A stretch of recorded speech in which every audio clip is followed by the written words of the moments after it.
नमस्कार विद्यार्थी मित्रांनो, YC एज्युकेशन महाराष्ट्र चॅनलमध्ये आपले सहर्ष स्वागत आहे. TET आणि टेट परीक्षा 2024 या परीक्षेच्या तयारीसाठी आज आपण 15 जुलै 2018 रोजी झालेला TETचा पेपर पाहणार आहोत. विषय बालमानसशास्त्र आणि अध्यापनशास्त्र. प्रश्न क्रमांक 61 ते 90. प्रश्न क्रमांक 61. खालीलपैकी कोणत्या मानसशास्त्रज्ञाने अनुवंशासंबंधी संशोधन करून अनुवंशाचे नियम मांडले? उत्तर पर्याय क्रमांक 2 ग्रेगॉर मेंडेल. प्रश्न क्रमांक 62. विद्यार्थ्यांमध्ये आढळणारे व्यक्तिभेद हे भिन्न परिस्थितीमुळे निर्माण झालेले असतात. यासाठी शिक्षकांनी व्यक्तिभेदाची शास्त्रीय माहिती घेऊन विद्यार्थ्यांना अध्यापन करावे. हे करताना शिक्षकांनी खालीलपैकी कोणती बाब टाळावी? उत्तर पर्याय क्रमांक 3 विशिष्ट परिस्थिती निर्माण केली की विशिष्ट प्रकारचा विकास साधता येईल हे गृहीत धरून त्या दृष्टीने प्रयत्न करावे. प्रश्न क्रमांक 63. बाह्य उद्दीपकासंबंधीची अगदी प्रथम होणारी मानसिक स्वरूपाची प्रक्रिया म्हणजे संवेदना होय. उत्तर पर्याय क्रमांक 4 संवेदना या मिश्रित स्वरूपाच्या असतात. प्रश्न क्रमांक 64. समोर उद्दीपक नसताना पूर्वी घेतलेल्या अनुभवांचे मनातल्या मनात पुनरुज्जीवन करता येणे किंवा ते अनुभव मनीच्या आणता येणे याला टिंबटिंब म्हणतात. उत्तर पर्याय क्रमांक 2 प्रतिमा. प्रश्न क्रमांक 65. अवबोधासंबंधी मांडलेल्या समष्टिवादी दृष्टिकोनाविषयी खालीलपैकी कोणते विधान योग्य नाही? उत्तर पर्याय क्रमांक 3 वस्तूचा पूर्ण म्हणजे तिच्या भागांची साधी बेरीज होय. प्रश्न क्रमांक 66. चित्रपट पाहून झाल्यानंतर बऱ्याच दिवसांनी चित्रपटातील एखादा प्रसंग जशाच्या तसा आठवणे, एखादा पाहिलेला क्रिकेटचा सामना मनपटलावर जशाच्या तसा साकार होणे हे खालीलपैकी कल्पनेच्या कोणत्या प्रकारामुळे घडते? उत्तर पर्याय क्रमांक 3 पुनरुत्पादक कल्पना. पुढील प्रश्न क्रमांक 67. विचार करणे ही गुंतागुंतीची प्रक्रिया आहे. यामध्ये खालीलपैकी कोणकोणत्या मानसिक प्रक्रियांचा समावेश होतो? पर्याय अवबोध, संकल्पना, तर्क व चिकित्सा, स्मरण. उत्तर पर्याय क्रमांक 4 सर्व. प्रश्न क्रमांक 68. खाली दिलेल्या उदाहरणामध्ये कोणते उदाहरण हे विचार प्रक्रियेतील अवबोधात्मक स्तराचे उदाहरण आहे? पर्याय उत्तर क्रमांक 2 महात्मा गांधींचा फोटो पाहिला की त्यांचा पोशाख, राहणीमान यासंबंधी विचार करणे. प्रश्न क्रमांक 69. स्मरणाचा प्रमुख घटक ग्रहण याचा परिणाम करणारा एक घटक म्हणजे व्यक्तीची मनोगठन. यामध्ये खालीलपैकी कोणती बाब येते? पर्याय चेतकाची तीव्रता, अर्थपूर्णता, मानसिक पक्वता, चेतक स्रोत. उत्तर पर्याय क्रमांक 3 मानसिक पक्वता. प्रश्न क्रमांक 70. धारणेचे मापन करताना खालीलपैकी कोणती पद्धती वापरली जात नाही? उत्तर पर्याय क्रमांक 4 पठन पद्धती. प्रश्न क्रमांक 71. कोंबोज व स्निग यांनी मांडलेल्या प्रेरणेच्या व्याख्येमध्ये खालीलपैकी कोणते विधान समाविष्ट आहे? उत्तर पर्याय क्रमांक 2 स्वसंकल्पना राखण्यासाठी वर्तनाला मिळणारी चालना. प्रश्न क्रमांक 72. थर्स्टने भाषिक क्षमता, स्मृती, संख्याज्ञान, अवबोध, गती, अनुमान, संख्याज्ञान व समस्या उकल या प्राथमिक मानसिक क्षमतांना प्रमाण मानून खालीलपैकी वृद्धीची कोणती उपपत्ती मांडली? पर्याय संख्यात्मक उपपत्ती, द्विघटक उपपत्ती, अनेक घटक उपपत्ती, शक्तिवादी उपपत्ती. उत्तर पर्याय क्रमांक 3 अनेक घटक उपपत्ती. प्रश्न क्रमांक 73. सन 1990 मध्ये भावनिक बुद्धिमत्तेची उपपत्ती जॉन मेयर व टिंबटिंब यांनी मांडली. उत्तर पर्याय क्रमांक 1 पीटर सॅलोव्ही. प्रश्न क्रमांक 74. खाली दिलेल्या मानसिक संघर्षाच्या परिणामांपैकी कोणता परिणाम अयोग्य आहे? उत्तर पर्याय क्रमांक 2 व्यक्तीच्या कृतीयुक्तीतील जोम वाढतो. प्रश्न क्रमांक 75. बड्या व्यक्तीबरोबर काढलेले फोटो, तिचे आपल्याला आलेले एखादे व पत्र इतरांना दाखवून छाप पाडण्याचा प्रयत्न करणे म्हणजे टिंबटिंब संरक्षण यंत्रणेचा वापर करणे. पर्याय कृतक समर्थन, प्रतिपूरण, विस्थापन. उत्तर पर्याय क्रमांक 4 तादात्म्यते. प्रश्न क्रमांक 76.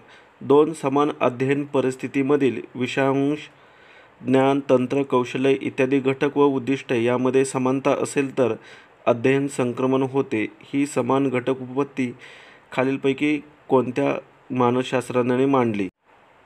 पर्याय पॅव्हलोव, बॅगले, जड्ड, थॉर्नडाईक. उत्तर पर्याय क्रमांक 4 थॉर्नडाईक. वाचन केलेले पर्याय खाली आहेत. आपण स्क्रीन वर घेऊया म्हणजे आपल्याला ते पर्याय व्यवस्थित दिसतील. प्रश्न क्रमांक 76चं उत्तर आहे पर्याय क्रमांक 4 थॉर्नडाईक.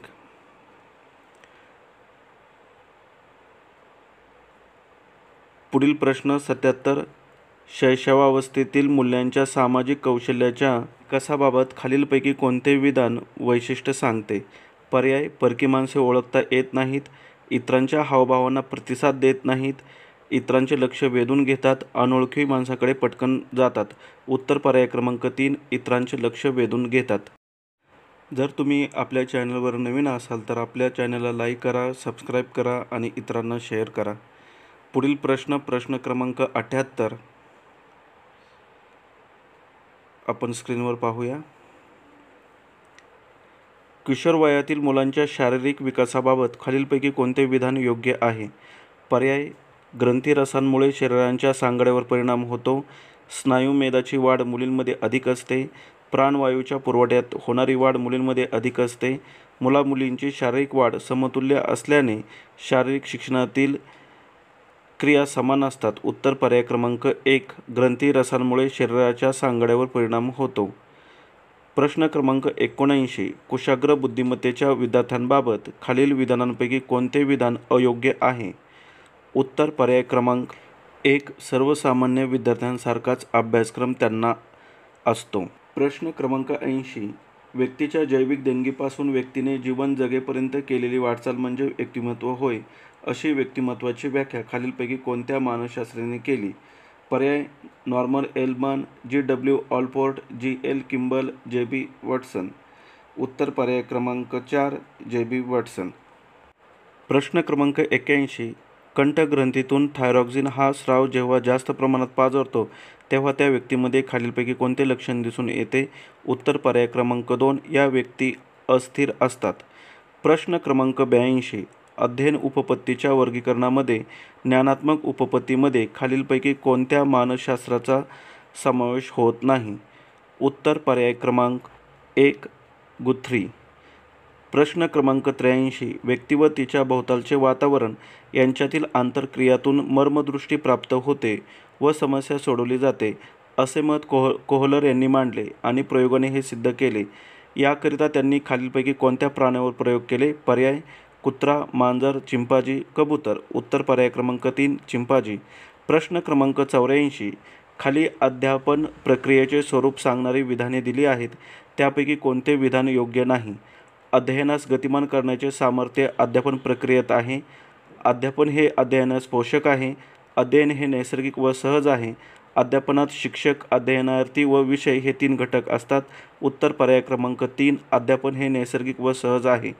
प्रश्न क्रमांक 85 खालीलपैकी कोणत्या प्रतिमानामध्ये आपल्या आजूबाजूच्या अनिष्ट प्रश्नांचे निरीक्षण करणे, त्यासंबंधी चर्चा करणे, अनिष्ट प्रथांचे बळी झालेल्या व्यक्तींच्या मुलाखती घेणे इत्यादी गोष्टींचा विचार केला जातो? उत्तर पर्याय क्रमांक 2 सामाजिक आंतरक्रिया प्रतिमाने. प्रश्न क्रमांक 86 अध्ययन म्हणजे अशी कृती की जी कृती नव्या परिस्थितीला प्रतिसाद देण्याचे आयोजन करते, अशी व्याख्या खालीलपैकी कोणत्या मानसशास्त्रज्ञांनी मांडली? पर्याय John Locke, John Howard, Wilbur Schramm, Garrett. उत्तर पर्याय क्रमांक 4 गॅरेट. पुढील प्रश्न क्रमांक 87 ते 90 आपण पाहणार आहोत. 4 प्रश्न राहिलेले आहेत. 60 पासून सुरुवात केलेली आहे. प्रश्न क्रमांक 87 खाली दिलेल्या अध्ययनाविषयींच्या विधानांमध्ये कोणते विधान योग्य नाही? उत्तर पर्याय क्रमांक 1 वाढत्या वयात होणारे नैसर्गिक बदल हे अध्ययनच होय. प्रश्न क्रमांक 88 खाली दिलेल्या मानवी वर्तनातील विकासाच्या 3 पातळी आणि त्यांची उदाहरणे यांच्या योग्य जोड्यांचा पर्याय निवडा. विकास पातळी, उदाहरणे. शारीरिक पातळी, बौद्धिक पातळी, भावनात्मक पातळी. उदाहरणे दिलेली आहेत. कल्पनाशक्तीचा विकास होणे, अभिवृत्ती निर्माण होणे, निरनिराळी कौशल्य निर्माण होणे. शारीरिक पातळी याचं उत्तर आहे पर्याय क्रमांक 3 निरनिराळी कौशल्य निर्माण होणे. बौद्धिक पातळी त्याचं उत्तर आहे 1 कल्पनाशक्तीचा विकास होणे, भावनात्मक अभिवृत्ती निर्माण होणे. म्हणून उत्तर पर्याय क्रमांक 3. प्रश्न क्रमांक 89 कितीही प्रयत्न केले तरी प्रगतीच्या ज्या एका विशिष्ट मर्यादेपलीकडे आपण जाऊ शकत नाही तो अध्ययन वक्राचा टप्पा म्हणजे टिंबटिंब होय. पर्याय अंतिम प्रगतीचा काळ, पठारावस्था, शारीरिक व मानसिक परिसीमा, मंद प्रगतीचा काळ. उत्तर पर्याय क्रमांक 3 शारीरिक व मानसिक परिसीमा. प्रश्न क्रमांक 90 अर्थपूर्ण शाब्दिक अध्ययनात अगोदर माहीत असलेल्या माहितीशी नवीन माहितीची सांगड घातलेली असते. या दोन्ही गोष्टींची जुळणी करणे महत्त्वाचे असते असे मत आसुबेल यांनी खालीलपैकी कोणत्या अध्ययन उपपत्तीमध्ये मांडले आहे? पर्याय अध्ययन व अनुदेशन उपपत्ती, क्षेत्रीय उपपत्ती, प्रभुत्व संपादन उपपत्ती, सामाजिक निरीक्षणात्मक अध्ययन उपपत्ती. उत्तर पर्याय क्रमांक 1 अध्ययन व अनुदेशन उपपत्ती. धन्यवाद. जर तुम्हाला हा व्हिडिओ आवडला असेल तर प्लीज लाईक करा, शेअर करा आणि आपल्या चॅनलला सबस्क्राईब करा.